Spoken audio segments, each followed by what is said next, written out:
Master! Li Ji, he shouted when she discovered Yu Jinghyuk. However, Yu Jinghyuk asked again without caring about her at all. Where is Kim Dokja? Why are you looking for Dokja Ajashi? Yu Jinghyuk was about to answer when Yu Sang-a carried Yu Mia and descended from the ceiling like a beautiful woman. The party members called out her name. Rather than responding to their greetings, Yu Sang-a hastily said, Dokja-shi is in danger. Huh? Do you know where Dokja-shi is now? Just like Yu Jinghyuk, Yu Sang-a's eyes searched the people nervously. She couldn't see Kim Dokja at all. Lee Hyung-sung quickly replied, Dokja-shi left 4 days ago. What do you mean by Dokja-shi is in danger? Jung Hee-won asked again. Unfortunately, there was no time to explain. Lee Ji-hee added in a frustrated manner, Didn't you come because you knew something was wrong? We are the ones in danger, not Dokja Ajashi. Yu Sang-a had no idea of the situation and replied, Let's leave this place and I'll explain. Due to the turmoil, many monsters were pouring out of the connected caves. Lee Ji-hee spoke in a creeped-out manner. Damn, if Gongpildu Ajashi was here... Certainly, the situation would be a lot different if Gongpildu was here. Gongpildu's stigma armed fortress was useful against the large numbers and was suitable for slaughtering many monsters. However, they already split from Gongpildu on the first floor of the Dark Castle, and it was unclear where he was. Yu Jung-hyuk was the party's sole comfort. Simply in terms of force, he was much stronger than Gongpildu or Kim Dokja.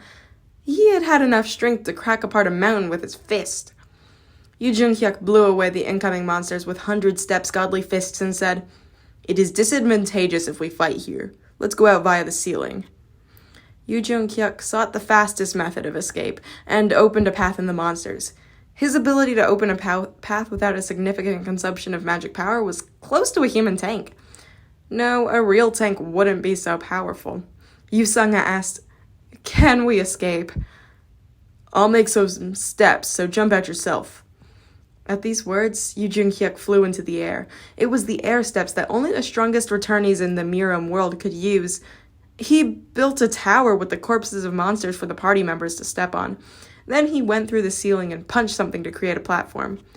He normally wouldn't have done this for the party. However, Yu Jung-hyuk in this regression was different. Yu Jung-hyuk himself didn't know what had made him change. Then he heard a voice in his ears. It is a very unexpected situation. You are incarnation Yu Jung-hyuk. It was Reinheit's voice. Lee Ji-hee was amazed as she was running towards the ceiling. What? He isn't dead? It was natural. The second-ranked being in the Dark Castle wouldn't die from a few stones. Yu Jung-hyuk didn't reply to Reinheit, instead waiting for the rest of them at the top of the stairs he had made. Lee Ji-hee, Lee Hyung-sung, and Yu Sang-a climbed up first, followed by Lee Gil-young and Shin Yu-sung. The moment Shin Yu-sung was about to pass by, Yu Jung-hyuk grabbed her shoulder. You shouldn't come with us. Uh-huh. Before Shin Yu-sung could reply, Yu Jung-hyuk pushed the child down from the ceiling. The monsters opened their mouths as they waited for Shin Yu-sung. Yi Gil-young shouted, Yu-sung! What are you doing? The angry Lee Gil-young swung his fists at Yu Jung-hyuk. Yu Jung-hyuk lightly grabbed Lee Gil-young's fist and said, You should go too. After a moment, Lee Gil-young screamed and fell down along with Shin Yu-sung. After Dionysus's incarnation left, Han Soo-young asked me with a serious expression, What the hell was the last thing he said? I don't know.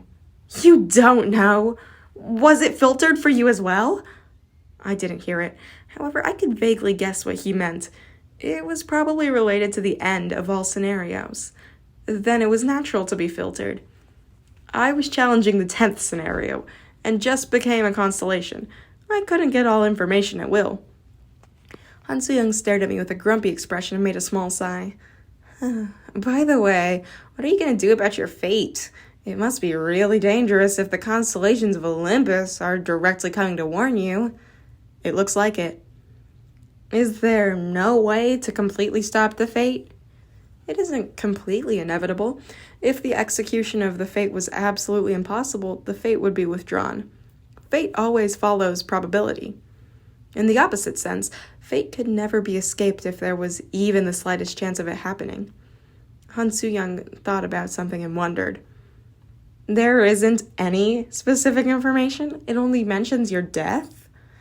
In fact, Dionysus risked losing a huge amount of probability by telling me the prophecy. Incarnation Kim Dokja will be killed by your most loved ones. To be honest, it was a confusing story for me. The person I loved most, they were going to kill me?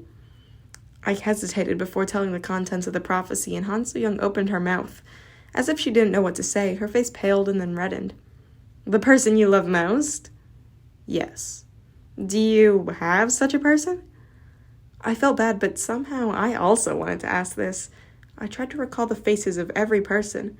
There was some affection, but there was no one I loved. Indeed, love was the word that was furthest from my life. To be honest, I would say there isn't one. Han Soo-young's face became redder at my words. Then shouldn't the fate be withdrawn? At first glance, you might think so.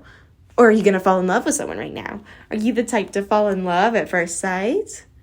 That has never happened, and it isn't likely. The fate message was strong enough to be repeated 3 times. I was confused. Had I fallen in love with someone? Han Soo-young looked at my complicated expression and opened her mouth. Or there is another possibility. What is it? Originally, fate isn't something that should be interpreted literally. Don't you know Greek mythology? Originally, prophecies aren't immediately known. It's full of metaphors and symbols. Han Soo-young cocked her head. Incarnation Kim Dokja will be killed by the person he loves most. What symbolism or analogies are present in this sentence? Do you mean the sentence might have a surprisingly different meaning? Han Soo-young was an author, so she might be surprisingly helpful in interpreting this aspect. Han Soo-young started to take out plausible hypotheses. I think there are 3 possible things. What is it? Tell me. First, there might be a reason why incarnation was mentioned first. Incarnation? It was a point I'd inadvertently overlooked. Aren't you a constellation now? Then, as an incarnation, you have already died, no? It was a plausible hypothesis. However, if this hypothesis was correct, I would have seen the message about fate being realized the moment I became a constellation. In other words, there was no reason for the fate messages to repeat. Han Soo-young seemed to think something was lacking as well and came up with a second hypothesis. Second, it's possible that the words person he loves most itself is a metaphor. What else is considered a person in the star stream? It might be the personification of something. I tried to think about it, but couldn't find a plausible interpretation for this part. By the way, I looked at Han Soo-young and wondered if she was a good person. I was very grateful for her for thinking about all these possibilities for me. I watched Han Soo-young. Her lashes seemed unusually long because of the lingering twilight. It turned out that this person was quite pretty. In fact, Han Soo-young was a bit young, but her looks weren't bad. Wait a minute, what was I thinking right now? I had to be careful. Maybe I would be hit by Han Soo-young if I did something wrong. Honestly, this person would stab me without any hesitation. In fact, she had already stabbed me once. Han Soo-young spoke again. The last thing we need to think about is the word die. Perhaps this death isn't literally death. Then, when do you think people die? I suppose when their life is over. Their heart stops and they are no longer breathing. Han Soo-young clicked her tongue like she was disappointed in my answer. Well, there is a reason why you kept reading a novel like Ways of Survival. Don't start a useless argument. So what do you mean? Don't you read manhwa? Usually you should say something like this. When a person dies, it is when they're forgotten by people. It's just an example, you idiot. In the star stream, a constellation dies when they are forgotten. You can think of similar possibilities. In fact, it didn't sound impossible. The star stream was a huge story, and beings with no relationship in the story were naturally wiped out. I wondered, why will people forget me? Is it group amnesia? They might not mean to forget. Han Soo-young's face suddenly seemed lonely. Speaking of which, I didn't know Han Soo-young's life. Apart from the fact that she wrote a novel plagiarizing Ways of Survival, I knew nothing about Han Soo-young. Even now, the part about plagiarism was uncertain. In the past, Han Soo-young said she didn't plagiarize, and lie detection said she was telling the truth. I asked her for a moment. Then what do you mean? Han Soo-young seemed to be picking her words as she opened her mouth with a dark expression. Kim Dokja, dead people can't remember anything. I realized what Han Soo-young was talking about. We reflexively looked towards paradise. Perhaps? Han Soo-young spoke first. Should we go back? It's too late if we go now. It has already been 4 days. It's impossible to get there in time. Then, it's okay. By now the strongest reinforcements should have arrived. The strongest reinforcements? That guy should have been sent. At this moment, a message appeared in the air. Someone in the Dark Castle has achieved the first transcendence in the scenario. It was as I expected. I thought he would have reached that position by now. I thought about Yu Jung-hyuk, who should be causing a disaster in the distance. Now the main character should pay for his meal.